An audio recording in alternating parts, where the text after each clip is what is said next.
The Vine That Learned to Wait, a story for the growing season. In the middle of an open field stood one small vine.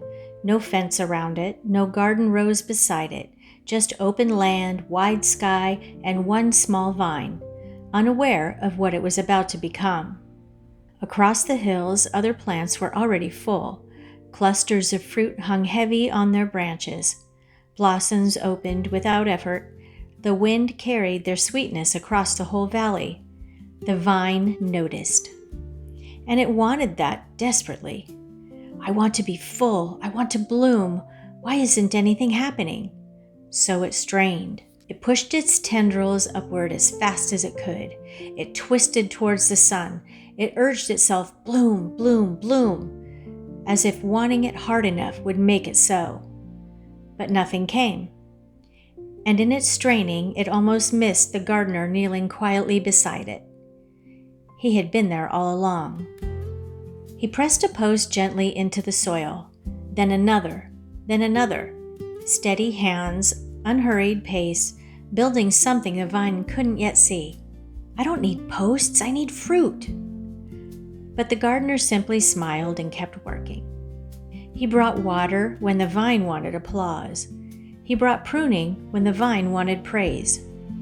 And the pruning, the pruning was the hardest part. One morning, the gardener lifted his shears and cut away a branch the vine had been so proud of.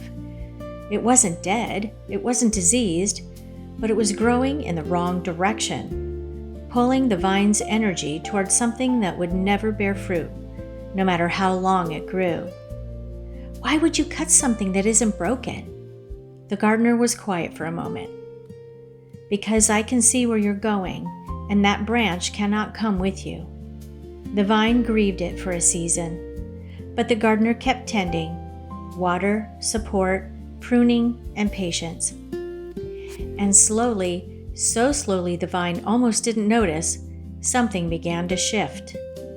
The roots that had been quietly deepening all along began to hold with a strength the vine had never felt before. The remaining branches, freed from what had been pulling them sideways, stretched toward the light with new purpose. The vine stopped straining, and one morning, an ordinary morning, no different from any other, the vine looked down and caught its breath. Tiny blossoms, pale and small and almost shy. When did that happen? The gardener laughed, warm and full, like someone who had been watching this moment come for a very long time. It's been happening. You just stopped fighting long enough to see it. The blossoms opened slowly. Then the fruit came. Small at first, then fuller, then heavy with sweetness. And the vine finally understood what it had been missing in all of its straining. The gardener had never been withholding the bloom. He had been building the vine that could hold it. Pruning wasn't punishment, waiting wasn't abandonment. The quiet seasons weren't empty. They were the whole point. The gardener sat down next to the vine. You don't force blooming, the gardener said softly.